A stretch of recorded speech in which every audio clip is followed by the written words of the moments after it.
Hello, friends. We have successfully finished the first chapter of Unit 2. Now we will see the second chapter of Unit 3, that is promotion, transfer, and demotion. So, guys, we already are very well aware with the word promotion, the word transfer, and demotion. So, guys, let's start the chapter. As you can see over here, that this is a very small chapter, and we need to discuss only few points from this chapter. So, guys, here let's start with the basic introduction. The task of personal management is not only to procure personal for the business enterprise, but okay, guys, sorry for the interruption. Now, again, we will start with the introduction. The task of personal management is not only to procure personal for the business enterprise, but also to develop and to maintain and to promote their efficiency of personnel. It is essential to transfer employees to a proper post if they are found to be placed at wrong position. Similarly, personal manager feels that some employees deserve to be shifted to other posts, then he must not hesitate to do so. Every employee desires to get promotion. Hence, it is desirable that the policy of promotion from within is adopted. That is, the deserving employees of the organization are given preference whenever the promotions are to be granted, or over the outside employees. So, guys, here based on the given and explanation, you can clearly understand that the department of personal management, personal means human resource. So the department of human resource management has not only the responsibility to get, or we can say to procure personnel or to procure employees, but once the employees are recruited, it also has the responsibility to maintain them. It also has responsibility to place them. It also has responsibility to promote the employees. So, guys, a personal management, or we can say the human resource management, has responsibility to manage all the employees who are working in the organization. Now, guys, to maintain the employees, there are certain points, or we can say that there are certain things that need to be discussed about the promotion, transfer, demotion. So on what basis the employees can get promotion, on what basis the employees can be transferred, on what basis the employees can be demoted. So, guys, here we will discuss about the promotion, demotion, and the transfer. And in the introduction, we can clearly understand that what is the promotion. Promotion means when an employee is shifted to the higher position from the current position is known as promotion. And if we guys discuss about the transfer, then when an employee is shifted to the position, to the different position at the same level, and when there will be no change in the salary, or we if we talk about the responsibility, then everything will remain same, but the employee is shifted to another position, it is known as transfer. And there is a demotion also. So, guys, let's start with the basic discussion. Here, guys, we can see changes in the employment position or changes in the employee's position. So when we talk about the changes in the position, we have four things in the mind: that the promotion, demotion, transfer, and dismissals. So here in this chapter we will discuss about the promotion, demotion, transfer, and dismissal. So, guys, let's start with the meaning and definition of promotion. Employees' efficiency increases with experience. In appreciation of this improvement, employees are promoted to better jobs with higher status, greater responsibility, and increased salary. This change is called promotion. Every employee aspire to get promotion. According to Dell order, promotion is a movement to a position in which responsibility and presumable prestige are increased. Pigers and Mass define the term promotion as the advancement of an employee to a better job, better in terms of greater responsibilities, more prestige or status, greater skill, and especially increased rate of pay or salary. So, guys, when an employee is get, or we can say when an employee is promoted to the next position or the high position, his responsibilities increased, his status is increased, his salary will also be the increased. So this kind of situation is known as promotion. In case of promotion, a new position is attained which is better than the present one in terms of pay, status, and work situation. So, guys, from the given explanation and your understanding, you can clearly understand that what is promotion. Now we will move further. The essence of the concept of promotion can be easily grasped with the help of following diagram. So here, guys, we can clearly understand that if we talk about the stage of promotion, then clerk can be head clerk can be secretary, secretary can be manager. So as you can see over here that when you go like this, your we can say your wage will be increased, your responsibility will be increased, and your status will be increased. But when you come down from top to bottom level, then your status will be decreased, there will be less responsibility and low wage. So this is a kind of stage of promotion. Now we will see, as shown in the diagram, promotion takes place when a clerk is placed on the post of head clerk, or is shifted to from head clerk is shifted to the post of secretary, or a secretary is given the post of manager. In all these cases, an employee is transferred to a job better in terms of status, responsibility, and salary. Now, guys, we will see in short, a result of promotion is the employee gets higher status than the present one. He is given greater responsibility. He receives higher wages or salary. He feels satisfied and also feels a sense of respect for the employer for appreciation of his work, and his moral and enthusiasm will also be increased. Now, guys, we will see causes of promotion. Most of the managers justify granting promotion to employees in terms of the following factors. Why do we need to do the promotion? So here are the reasons of the promotion. Appreciation of service and performance. When a company wants to appreciate a service and the performance of an employee, then he will give him company will give him the promotion. Now, reward for loyalty. When an employee is working in a company for a long time without changing, without leaving the company, then company will appreciate his loyalty, and company will decide to promote the employees as he is working since long time. If we talk about third, then ambition. Even the smallest person desire to progress in life. If therefore an employee is promoted to at proper time according to his qualification, he will naturally be happy to see his dream come true. Employees moral will reach a high level in such organization. Then fourth reason is development of knowledge. One of the aims of granting promotion is to develop employees' knowledge. When they are promoted to a higher post, they have to know and learn more to carry out their responsibilities in a satisfactory manner. They move to a higher level of knowledge. This develops his personality. Also, and other employees learn a lesson from the promotion of the employee. Then one of the reason is experience. Practice makes a man perfect. Doing the same job for a long period of time increases efficiency and make employees an expert in that job. He becomes capable to bear greater responsibility, and therefore he deserves promotion. Then completion of training. Some business firms provide training facilities to their employees to prepare them for better jobs. When training is completed, the trainees prove their worth, promotion, and is given to them. And to reduce the impact of the errors of selection, the policy of promotion from within is preferable to the policy of appointing outsiders on the higher post. This is because management is familiar with their employees. They are aware of their worth, their attitude, and qualification. Hence, there is less possibility of wrong choice in the policy of promotion from within. At the same time, their high moral can be maintained. So guys, these can be the reasons for the promotion, or we can say the causes for the promotion. Now guys, we will see the criteria of promotion. So management and trade unions hold different views as regard the basic of promotion. The controversy centers around the problem whether the promotion should be given on the basis of ability or on the basis of seniority. Let's examine the pros and cons of each of these two criteria. The first one is promotion should be given on the basis of seniority. So seniority as the basis of promotion. Let's see, under this system, promotion is based on the seniority, that is on the length of service of the employees. This system has been in the operation since long. In the military service, it was prevalent in monarchy, under which the eldest prince was made the king of the on the death of his father. Stability of administration, less power politics, etc., are due to the magic of the seniority only. So, guys, here argument in favor of seniority.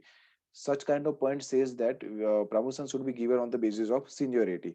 So, let's see the arguments. Efficiency increases with seniority. Means as the employee is senior, as the employee has more experience, his efficiency will be increased. Reward for loyalty. As the employee is working in an organization since long, then promotion should be given to him as a reward of the loyalty. Free from uncertainty. As the we can see over here, this system is simple and smooth. There is no uncertainty. Everyone knows that senior means what senior means. Hence, every one of the employees knows with certainty when he would get promotion. Then, favored by trade unions. Trade unions also favor of the system because the problem of partiality, favoritism, discrimination does not arise in it. Also, it confers security of employment and thereby strengthen the trade unions position. Then, guys, we will see the next argument, that is reduction in labor turnover. The system of giving promotion on the basis of seniority helps in reducing labor turnover. It increases the experienced labor force. Then, guys, we will see simplicity. The system of promotion based on the seniority is easy to understand. Comparison of the length of service of two employees can be made with exactness. Anybody can say who will get promotion and when. So guys, it is very simple, because when we give promotion on the basis of seniority, then we can clearly understand that at the time of promotion, we know that who is the highest senior person in the company, and the person who is the senior, who is the most senior in the company, will get promotion. So it is easy to understand. Everybody knows that who will get promotion next. Then impartiality. There is no scope for prejudice, partiality, and corruption in this system. This criterion of seniority is self-evident. If the management indulges into any partiality, it easily comes into the light and is opposed by the employees. And the last point in the favor of the last argument in the favor of seniority is satisfaction of employees. Injustice to employees who are really entitled to get promotion is not possible under this system. Therefore, this system is able to keep employees satisfied. So, guys, here we have seen the points which says that we suggest that the promotion should be given based on the seniority. Means the most senior person in the company should get promotion first. Then the second senior person would get promotion at second. So promotion should be given on the basis of seniority, not on the basis of ability. So guys, these are the argument which are in the favor of seniority. Now we will see the argument which are in against the seniority. So let's see. Indiscipline, inefficiency, frustration, wrong belief, low moral, neglect of competence, calculation of length of service, impact of age. So guys, here 8 arguments are given against the seniority. Let's see it one by one. Indiscipline. If promotion is mechanically liked with seniority, employees lose control over the employees. This may encourage labor indiscipline. Second, inefficiency. There is no definite relation between efficiency and the seniority. On the contrary, employees may become careless and inefficient if they are sure about their promotion. Because in this case, employees know that we will get promotion as we become the senior. So they will not work hard, because promotion is not on the basis of the performance. When the promotion is on the basis of performance, each and every employees work hard and harder and wants to prove himself the highest performer employee in the company, so he will get promotion. But here, when the promotion is given on the basis of seniority, no employee will do the work hard, because he knows that when he becomes senior, he will get promotion for definite. So this kind of thing can also be happen. The third thing is frustration. This system causes frustration among those employees who are at the end in the order of the seniority. This is the reason why young and brilliant employees keep away from these enterprises in which seniority is the criterion for promotion. Then guys, here we are given the argument that is wrong belief. It is not true that the longer the service of employee, more competent the employee becomes. Many times it is observed that the junior employees work with more zeal and devotion than the senior ones. Now guys, we will see low moral. Merit should be given more weightage than seniority from the viewpoint of productivity. Under the system of seniority, like promotion, employees become static and their moral goes down. So, guys, low moral is also an argument against the seniority basis promotion. Then neglect the competence. So, guys, under this point, we know that competence, or we can say the good performance, is not a matter. As you become the senior, you will get promotion for sure. So no matter how, what about your performance, no matter how you perform in the organization. So we can say here it is about the neglect of competence. Under the system, competence is not taken into consideration for promotion. Hence, skilled and competent employees suffer injustice just because of shorter service in the organization. Hence, labor turnover is likely to be high under this system. Then guys, we will see the next point, that is calculation of length of service. In practice, the calculation of the length of the service of employees is not as easy as is believed. And impact of age. Generally, the senior most employee is most aged person. Therefore, even physically, he will be weaker than a junior employee. His efficiency will therefore be low. And second, here we have merit as the basis of promotion. Under the system of merit linked promotion, means ability linked promotion, employees' qualification, merit, and skill are taken into account. In simple terms, ability means efficiency. Under this system, seniority is ignored, and even junior employees may be promoted to higher post if they prove their worth. So, guys, here when the promotion is given on the basis of the ability, then here we are given the arguments in the favor of the merit promotion.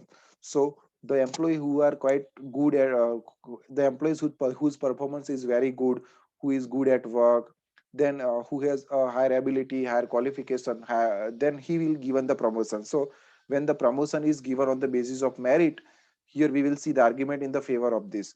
Encouragement to efficiency, attract talented employees, reward for competence, optimism, self assessment. So guys, here we are given five argument in the favor of merit promotion.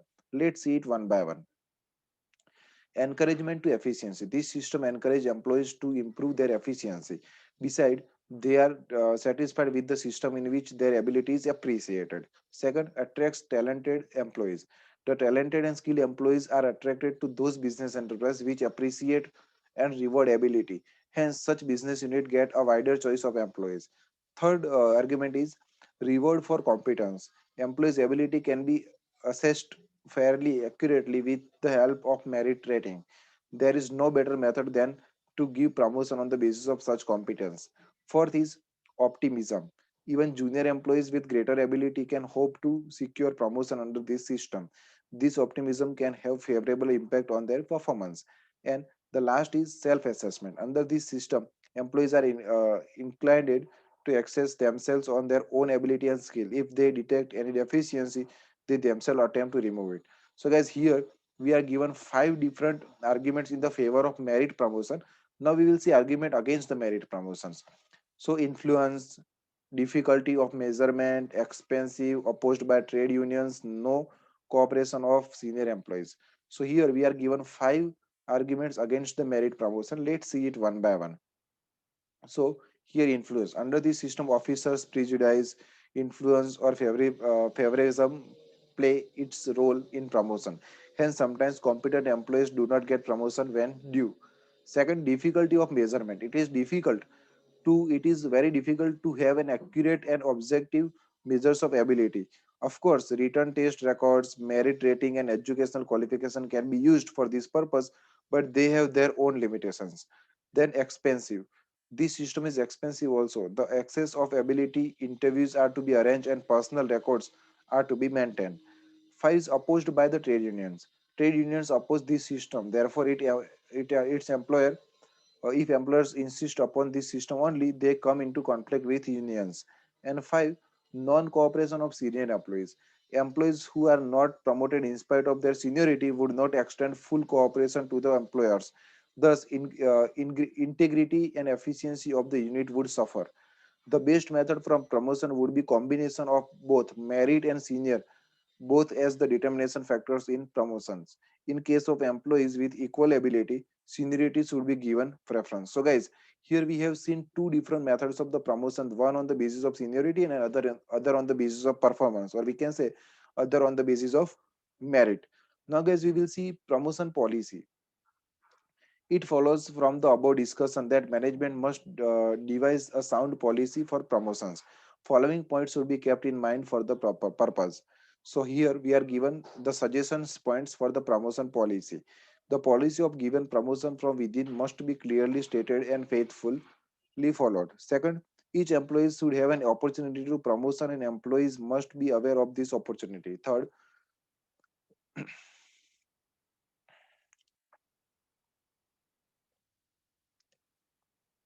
sorry guys, as I have skipped the page, promotion policy. Okay.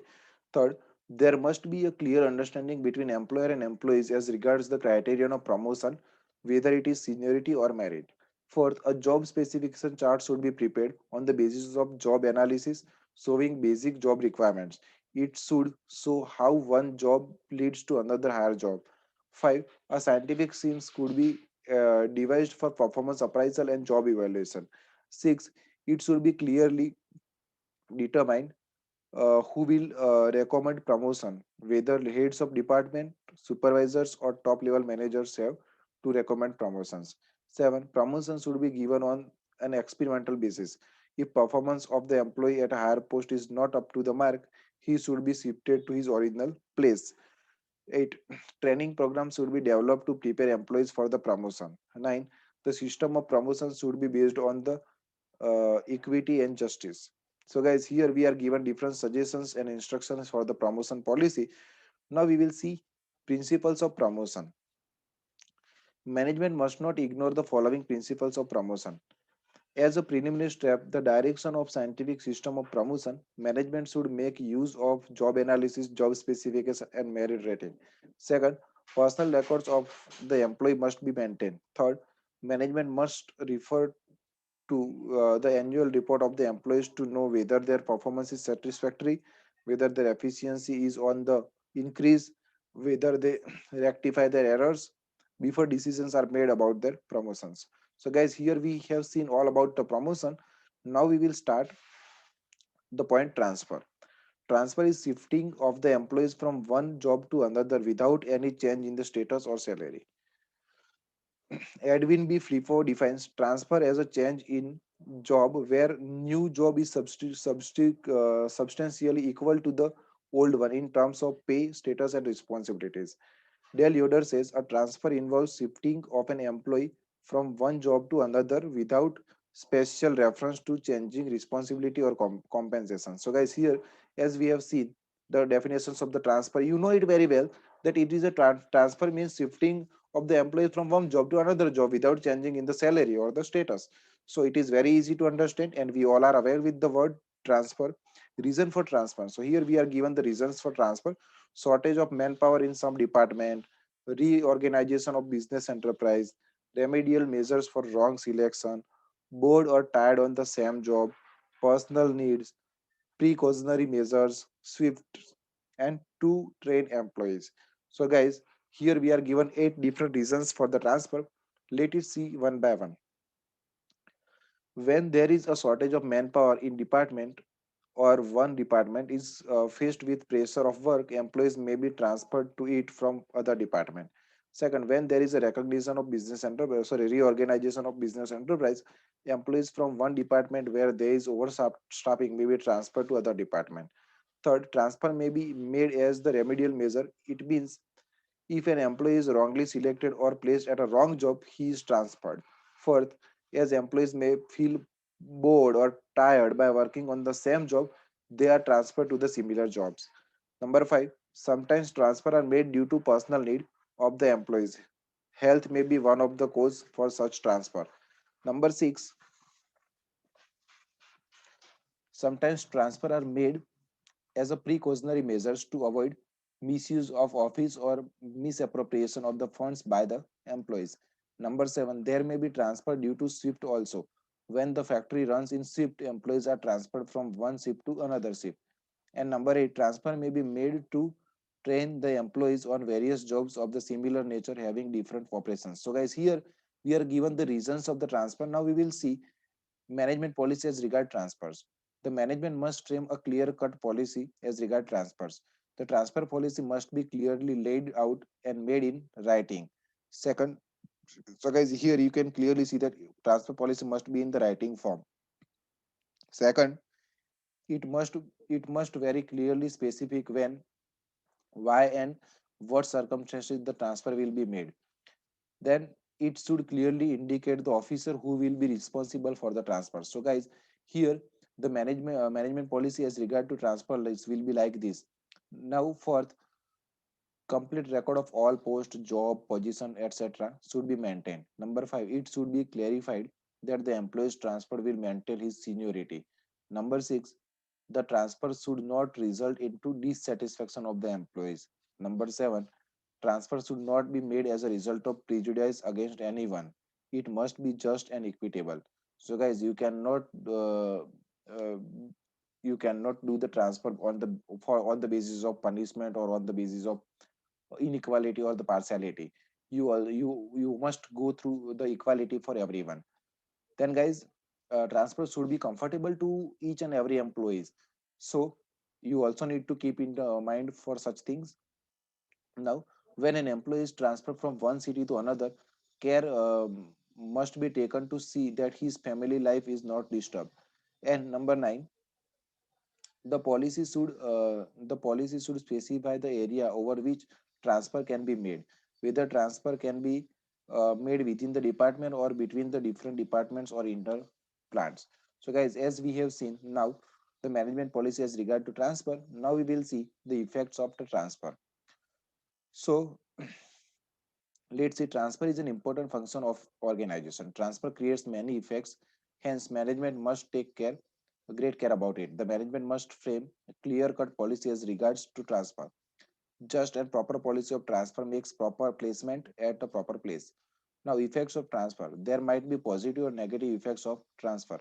Effects of transfer may be mentioned as under. Let's see it one by one. Positive effect of transfer or advantages of transfer. The first one is reduced boredom. When an employee is being bored by doing the same work for the long time, transfer can reduce the boredom. Increase in employee skill and knowledge, because when an employee is transferred to another kind of job, he will get he can acquire more skills and knowledge from a particular job. Then remedials measure. If an employee is wrongly selected at a wrong job, he is transferred to the proper job, he gets work satisfaction from his job. Then guys, we will see helpful in emergency. Employees become familiar about the different jobs due to transfer. Hence, at the time of emergency, employees are available as per the requirement of an organization.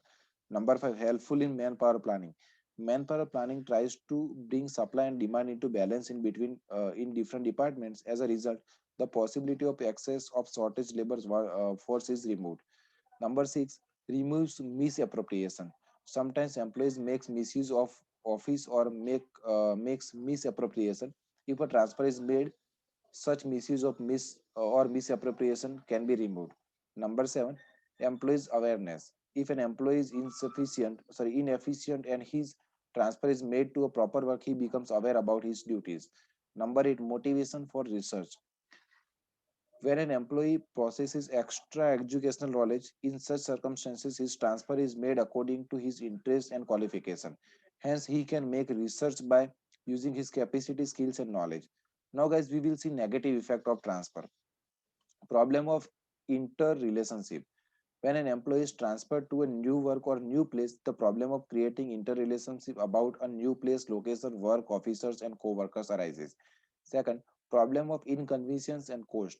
If a transfer is made from one place to another, it creates problem for inconvenience and cost to the employee and his family members relating to housing, education, and children, etc. Third, cost of training. If a transfer of an employee is made from one place to another, it requires training at a new place. Thus, training cost increases. Number 4, effect on employee moral and job satisfaction. So, guys, if a transfer is made as the discrimination, it affects employee moral and job satisfaction adversely. Because when an employee is not happy with the transfer and then also you do the transfer, he will not be happy with you. Now, non-cooperation of employees. If the transfer are made frequently, the workers may resist it. It will affect the routine work, commitment, cooperation, and contribution.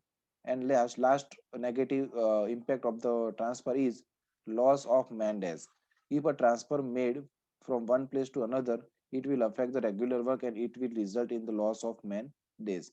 So, guys, here we have seen the negative effect of the transfer. Now, guys, we will see the demotion. An unpleasant work that manager has to do is to demotion an employees to a lower post. Demotion means the assignment of an individual to a job of lower rank and pay unusually involving lower level of authority and responsibility. In other words, demotion result into lowering down of the status, salary, and responsibility of an employees. So, guys, demotion is exactly the opposite of promotion. Causes of demotion. If the employee is not performing well on the job continuously, he may be demoted. If an employee has lost his capacity to work efficiently, he may be demoted. If it may be result of staff reduction policy of management, demotion may be used as a disciplinary measures. It may be made to rectify the mistake in staffing. It may be that an employee is wrongly promoted. So guys, here we have seen the causes of demotion, that why we need to do the demotion in an organization. Now we will see demotion policy. How should the demotion policy will be? Management has to be very careful in the framing demotion policy because it creates serious problems. When an employee is demoted, his salary is reduced, his status is reduced. So, so he becomes frustrated and dissatisfied. His moral comes down to a very low level. He may create disturbance also. So guys, no one like demotion. Nobody wants to be demoted. Then also the demotion has to be made, then it must have a certain policy for that. The policy should be as follows: a clear policy and circumstances when a person will be demoted must be stated. They must be communicated to all employees when they are appointed. There should be a proper inquiry in case of breach of rules before demoting an employee. Third, the penalty for violation of rules or discipline must be consistent and equal for all. There should not be any discrimination. Number four, there should be review of cases from time to time. So many of the managers adopt a policy of discharging an employee rather than demoting him. If he does not reach a standard of efficiency, this is because if an employee is demoted, he will be frustrated and dissatisfied. Such employees will create disturbance and uh, vitate the atmosphere. So, guys, that is why uh, a manager will decide to fire the employees from the job. So that is what all about the chapter promotion, demotion, and transfer. Now, guys, we will come with the new lecture in the new new chapter in the new lecture. Meanwhile, goodbye. Have a good day.